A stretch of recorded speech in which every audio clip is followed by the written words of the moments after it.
Bismillahirrahmanirrahim. Assalamualaikum warahmatullahi ta'ala wabarakatuh. Sidang penonton yang dirahmati Allah sekalian. Ibadah puasa merupakan satu ibadah agung yang Allah wajibkan kepada kita umat Islam.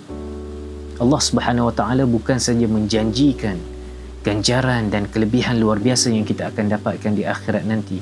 Bahkan di dunia lagi Allah memberikan kelebihan ganjaran luar biasa kepada mereka yang melakukan ibadah puasa ini. Disebutkan oleh para ulama dan juga oleh pengkaji-pengkaji ibadah puasa ini, mereka mengatakan bahawasanya ibadah puasa ini dapat membuatkan badan kita semakin sihat, semakin kuat dan membuatkan kita semakin produktif dalam kehidupan seharian kita.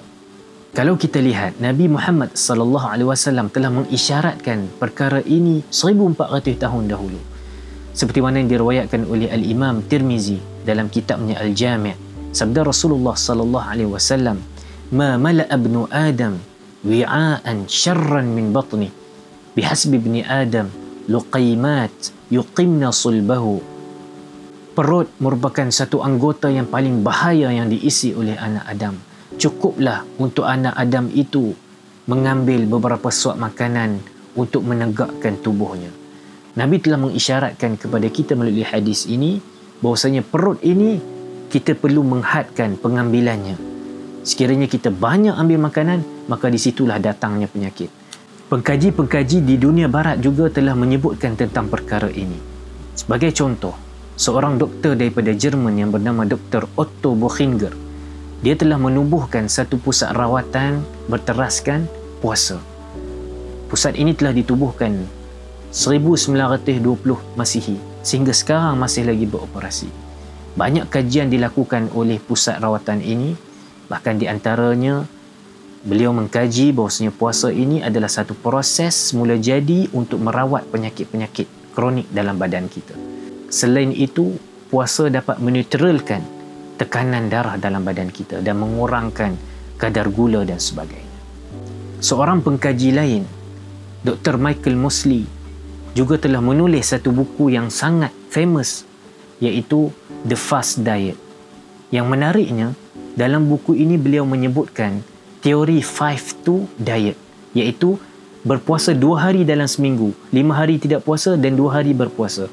Kalau kita lihat, Nabi Muhammad SAW telah mengamalkan perkara ini, iaitu Nabi SAW dalam setiap minggu baginda akan berpuasa 2 hari, iaitu Isnin dan Khamis. Dan inilah kaedah yang disebut oleh Dr. Michael Mosley ini. Beliau juga menyebutkan dengan berpuasa bukan sahaja membuatkan badan kita semakin sihat, semakin kurus, bahkan juga dapat memanjangkan umur kita.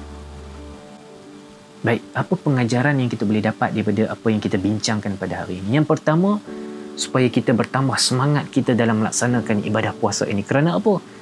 Kerana puasa ini bukan sahaja untuk akhirat kita, bahkan untuk kesihatan kita, untuk panjang umur kita, untuk membuatkan kita semakin kurus, hidup dalam keadaan sihat walafiat. Alhamdulillah.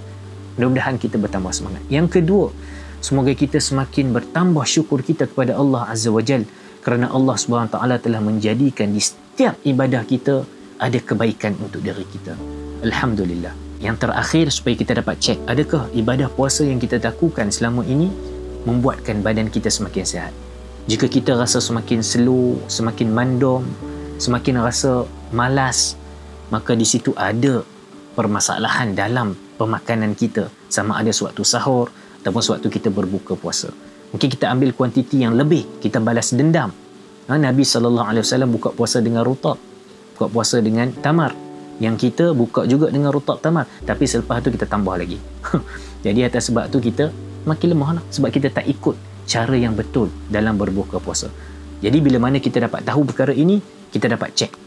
Sepatutnya puasa membuatkan kita semakin sihat, tapi sekiranya kita semakin slow, maka ada masalah yang kita perlu perbaiki dalam cara kita berbuka puasa, cara kita sahur dalam bulan Ramadan ini, insya-Allah taala. Apa yang baik datang daripada Allah SWT, apa yang kurang daripada kelemahan saya sendiri, sama-sama kita perbaiki. أقول قولي هذا وأستغفر الله العظيم لي ولكم ولسائر المسلمين والمسلمات برحمتك يا أرحم الراحمين. السلام عليكم ورحمة الله تعالى وبركاته.